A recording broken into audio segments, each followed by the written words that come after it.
All right, guys. Hello. Good morning. We are having asynchronous class today, and I was going to make a video, a few videos for this lesson because it's kind of long. So I'm going to do 21, 22, and 23 first, and then I'll probably do the other problems later. So this is the first few problems on your classwork assignment that is due Friday at 10 a.m. So we are continuing to determine an inverse. How can we determine if one function is an inverse of another? We can use a graph to determine an inverse. So consider your equation for the inverse of y equals x over 2 squared. Now, this is what we were working on last class period, is the inverse of function. How can you tell? So now what I recall about this function 5-21, A is the graph, I believe, was pretty wide parabola, and then its inverse was the opposite, was rotated and flipped. So it'd go like this, and then like this. It would also be a wide parabola. Okay, is the inverse a function? How can you tell? Well, we know this is the inverse. Is this a function? Right? And the answer to that would be no, because if we do a vertical line test, it fails the vertical line test because it passes it twice. So no, the inverse, this is inverse, is not a function because there is an x value that has two y values, right? Because several x values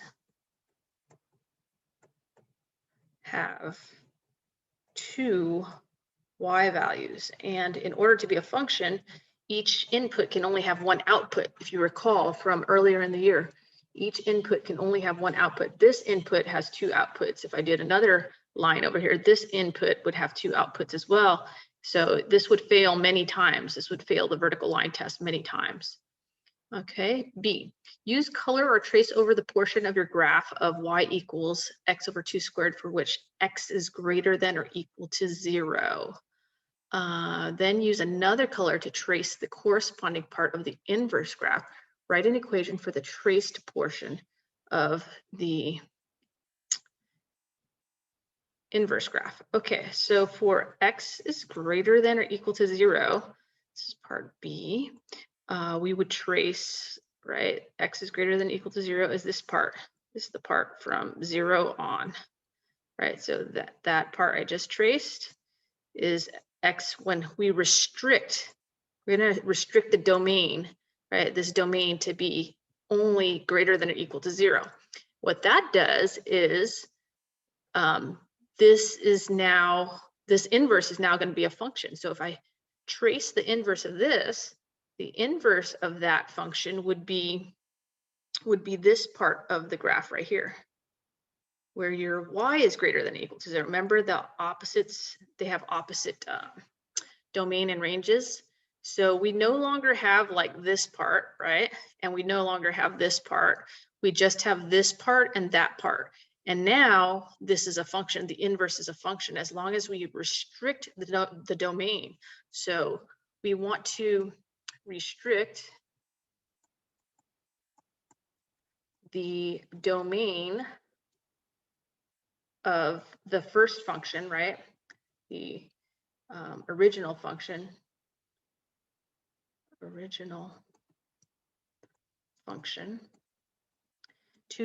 so that when we take the inverse, we get a function. So you basically want to take half of this because it's symmetrical, and you want to take the right half, right? Restrict the domain of the original function so that the inverse will also be a function. And there's a reason we want to do this, and hopefully we'll see why by the end of this lesson. Okay. Write an equation for the traced portion of the inverse graph. Well, the inverse graph, let's see, what was our equation for the inverse? If we did the inverse of this, remember you have to switch the x's and the y's. So x equals y over 2 squared. Then we solve for y, so we're going to take the square root, put plus and minus. So I have the positive and negative square root of x over here equals y over 2. Then I want to multiply by 2, and times this by 2. So this would be the positive and negative 2 times the square root of x is equal to y. So there's two parts. The positive 2 root x is the top part, right? And the negative 2 root of x is the bottom part. Well, we don't want the bottom part because we restricted it to this part. So the top part would be the positive part. So the inverse function is only half of this, right? Which half? It's y is equal to the positive part, 2 square root of x. That is the inverse of this if we restrict it to x is greater than or equal to 0. Okay, if we take this and restrict the domain to x is greater than or equal to 0, then the inverse would be y equals 2 times the square root of x, just this part. This bottom half is the negative 2 root x, but we don't want that part because then it will make it not a function. Okay, in part C. In part B, you restricted the domain of the original function so that the inverse was also a function. Okay, we restrict the domain. We only take half the graph, the right half, right? Is there a different way to restrict the domain so that the inverse is a function? What is the equation of this inverse function? So the other way that we could have restricted it is, instead of taking the right half, why didn't we take the left half instead? So we could have restricted it to, so part C, we could have made it at x is less than or equal to 0, or x is less than 0, either way. X is less than or equal to 0, right? If we would have done that, then the inverse of, so we would have had this part, and the inverse would have been, the inverse of this is down here, right? You've got your line of symmetry right here. So you've got this part of the graph, and the inverse of that is this part of the graph. So that would be the negative part. So y is equal to negative 2 root x. If we restricted the domain to the left part, then we'd have the right part of this graph and we wouldn't use this part. So we could have restricted it either the way we did B, the right hand, and get this top part, or you can do it like C, where you do the left-hand side and get the bottom part. Usually we're going to do it the first way. We're going to do x is greater than 0 because that's, just keep everything positive. So that's usually how we want to do it. But I guess your book is trying to open your mind that, hey, you could do it the other way too. That's a possibility. Okay, we want to present all possibilities here. All right, I'm going to clear this away and go to the next slide, to 22. If I can remember how to do that on Google Slides. I'm using Google Slides, so all right, it's different for me. In problem 521, you restricted the domain of the function to x is greater than or equal to 0, so that its inverse would be a function. Now consider the function g of x equals x minus 3 squared. How can you restrict the domain g of x so that its inverse will be a function? Okay. All right, so let's look at this function. 5-22, you could write that down. And let's look at the function for A is g of x. So we're just using a different letter instead of f of x. Same thing though. Just means it's a different function is all. Equals x minus 3 squared. Okay, so let's graph this using graphs to figure out inverses. So this is a parabola shifted to the right 3 units because it's minus 3 and it's inside the parentheses. So we go the opposite direction of minus 3. We go 1, 2, 3, and 1, 2, 3, and 1, 2, 3. I always like to label our graphs, no blank graphs, right? Number them. So it's going to start at 3, 0. Then it's going to go over 1, up 1, over 1, up 3, 1, 2, 3, over 1, up 1, over 1, up 3, and then it could go over 1, up 5, you know, let's just say it's 5 up here and somewhere around here. Okay, and so you can see this graph is symmetrical, right? It has a left and a right side, but we don't want the whole left and right side, because when we graph it, we know when we graph the inverse, we know we're gonna get something like, and let me do the line of symmetry. The line of symmetry is always y equals x, okay? For any function on the xy plane, it's gonna be y equals x. So this is gonna reflect over here. So we know that we're going to have a parabola going sideways. Okay. So the question is it gonna be going like, so this, remember, how do I figure out the inverse? This is the point 3, 0, right? So I could flip this around. I could make a table here, which would be good. And we should put our values on here like so. 3, 0, if I, for the inverse, if I flip it around, would be 0, 3, right? So this is now the inverse. 0, 3. So 0, 3 would be right here, and that would be the bottom of the parabola. And then since this is 1, 4, I'm going to have 4, 1, right? 1, 4. And this is 5, 4. And 5, 4, which is 4, 5. Okay. So 4, 1 is right here. And this is going to go down 1 over 1, just like the other one did. It's going to go like this. It's going to cross the y-axis. It is going to cross the y-axis, you know. And then this is going to up 1 over 1, up 1 over 3, like this. And this line I should have drawn better. It goes more up here like that. Like that. Okay. So, and then there's more points like, what is this? 2, 1. So 1, 2 is on the reverse, 2, 1. And 4, 1, so 1, 4 are 2 other points that I knew and I put on there. Okay, so this inverse is not going to be a function, right? It's not going to pass the vertical line test. It's going to cross twice. So what we want to do is we want to restrict this original domain. We only want to take the right-hand side of the parabola. So we want to restrict the domain and say x can only be greater than or equal to what number? What number should we put to restrict it to the right-hand side? That would be 3, right? And if we have the graph, which this is easy to graph, I mean, I didn't need to use my parent graph toolkit. I know the knowledge from that chapter that I could do that. Or you could set this equal to 0. You know, what value makes this 0? Makes it greater than or equal to 0. And then, so whatever's in the parentheses, you could set it equal to 0 and solve it. That's another way to find the boundary point. X is greater than or equal to 3.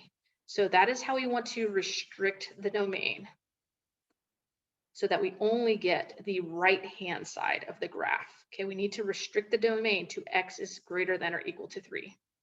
Okay, on here, that means our Y is going to be greater than or equal to 3. Right? Let's see our Y. Okay, so for the inverse, what that means for our G inverse of X, oops, I made that look funny. Let me do that properly. There's -1. G inverse of X means our domain is going to be Y is greater than or equal to 3, right? Well, where are the Y values greater than 3? That would be right here. So this part is the reflection of that part. Okay, so this part and that part where Y is greater than or equal to 3. So we're not going to use this part and we're not going to use that part because those parts are reflections of one another. So what does the second part say? How can you restrict the domain? Graph Y equals G of X with its domain restricted, and then graph Y equals G inverse of X on the same set of axes. So basically we would just graph this part, right? And this part. Okay, so let me see if I can erase the other parts. so that, oh, okay, there we go. And this part, that part, that part, that part. Okay, so those are the inverses of each other. So you can see we just want to graph like this part and that part, okay, so that they're both functions. That was really nice. When I erased it, you could clearly see it. That was a lot better. All right, so C, what is the equation for G inverse of X? Okay, if we want to find the equation, we want to switch the X and the Y, right? So I want to switch the X and the Y. This is my Y, this is my X. So I'm going to switch them around. X equals Y minus 3 squared, and then we have to undo the squared and undo the 3, just 2 easy steps. So let's go ahead and undo the square, undo the square. You got to put a plus and minus on the other side. When you undo the square, on the other side, you put a plus and minus. So positive negative root X equals Y minus 3, add 3 to both sides, add 3. So we have, put the 3 in front, 3 plus or minus the square root of X is equal to Y, but you know this Y is G inverse of X because this is the inverse because we switched the X's and the Y's, and this is why we use this notation so that we know, hey, this is the inverse function right here. But we want to restrict it, right? Is this the positive part or the negative part? We don't want, this is 2 answers right here, so we only want the top part. So we need to, it actually G inverse of X is not that whole thing. It is 3 plus the square root of X, or you put the square root of X plus 3. That kind of looks nicer because you can tell, oh, it's the, you know, it's the square root function. Usually the square root function is like this, but it's shifted up 1, 2, 3 units. So it's like that, right? That's how we know that's the function. So I like this form of it better. Okay, as opposed to the other half that we didn't write was negative square root of X plus 3. That would have been going down. That would be the bottom half like this. That would be the bottom half going down like that. But we don't want that part. Okay, so that is how you find the inverse, and that's how you restrict the domain, and that's how it's going to affect the range of the other one. This is for the inverse function. Okay, got to clear this away and go to the last slide of this presentation, this mini lesson. Don't worry, there'll be more. How can you determine from a graph whether its inverse will be a function? Explain. What are some examples of other functions whose inverses are not functions?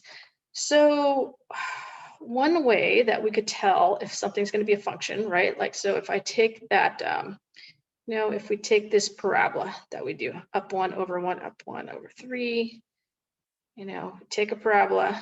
Is this inverse going to be a function? Oh, didn't do that too well. Is this inverse going to be a function? No, right? This is inverse will not be a function. Why? How do I know? Will not be a function. Well, we actually have a test for it, guys. It is called the horizontal line test. So we know the vertical line test, horizontal line test. We know the vertical line test tells us if something's a function. If I do this vertical line test, this is definitely a function. Everywhere I draw a vertical line, it's going to pass. So this is a function, right? But I can use the horizontal line test. I can go like this. And if it crosses twice, then its inverse will not be a function, okay? Inverse will not be a function if the original function, right? The function f of x, not the inverse function, fails the horizontal line test, fails the horizontal line test, horizontal line test. So again, the way that horizontal line test works, if you draw a horizontal line through the original function and it crosses it more than once, that means it fails, and the inverse will not be a function, because when I do the inverse like this, right, that's gonna fail the vertical line test. It's not gonna be a function, okay, because it's always gonna reflect and rotate. So we know symmetrical things, right? Symmetrical things that have symmetry are not going to be a function. So what other kind of graph has symmetry besides like a parabola? Here's another example for you. What am I drawing? What function is that? That is a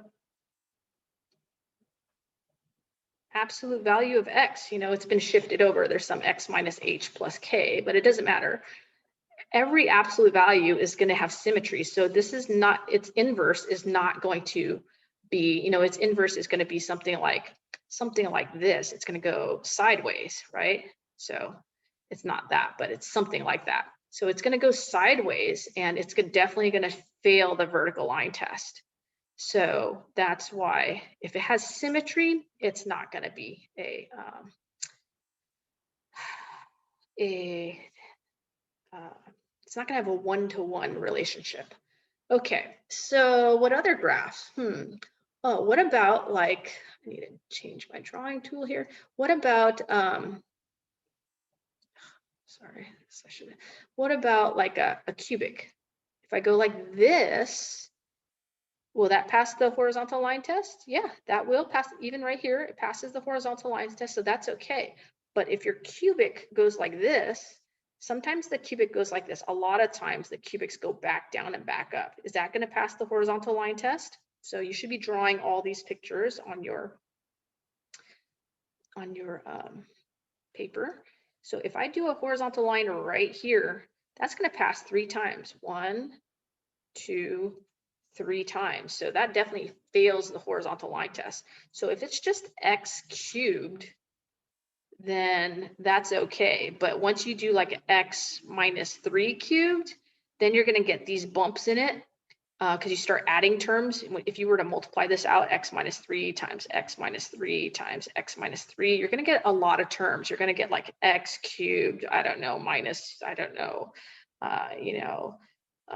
6x squared minus 27x plus 27, or minus 27, and that's an x. So you're going to get a bunch of terms. When you get a bunch of terms like this, more than just x cubed, the x cubed is smooth, so it will pass the test. But once you start putting all these other terms in here, it's going to create this bump and this hill and valley, and it's not going to pass the vertical line test. So we would restrict the domain for this one. There's a problem like this on one of your homeworks. And where would you just restrict the domain for this? Well, it would fail right here, right? So I couldn't just go like that. That would not work. So I'd want to restrict it like down here at the bottom and up, or I would want to restrict it from the left right there, or I could restrict it from right here. So there's 3 places I could restrict it, from here to here, here to here, or here to here, in order to make its inverse be a function. Okay, so yeah, there's a question like that on one of your other future homework problems in this lesson. I forget which one though. I think 40, in the 40s, 43 or 45 or something like that. So that will help you with that. Okay, so now we have a new tool to see if something's inverse will be a function. The horizontal line test tells us if something's going to be a function. So if this is not going to be a function, what we do is we restrict the domain. We only take half of the graph, like one side, usually the right side. X is greater than or equal to 0, restrict it to that, and then you'll get this part and it will be a function. Okay, so that's a little bit more about inverses, you guys. I hope that makes things a little clearer, helps you with your homework. This is the first part of your classwork, 21 through 23, so take good notes on this. And that's going to be the first part. I'm going to try and make another video for the rest of it. No promises, but I'm going to try and do that later. All right, guys, hope you had a good afternoon, and we'll see you again on Friday.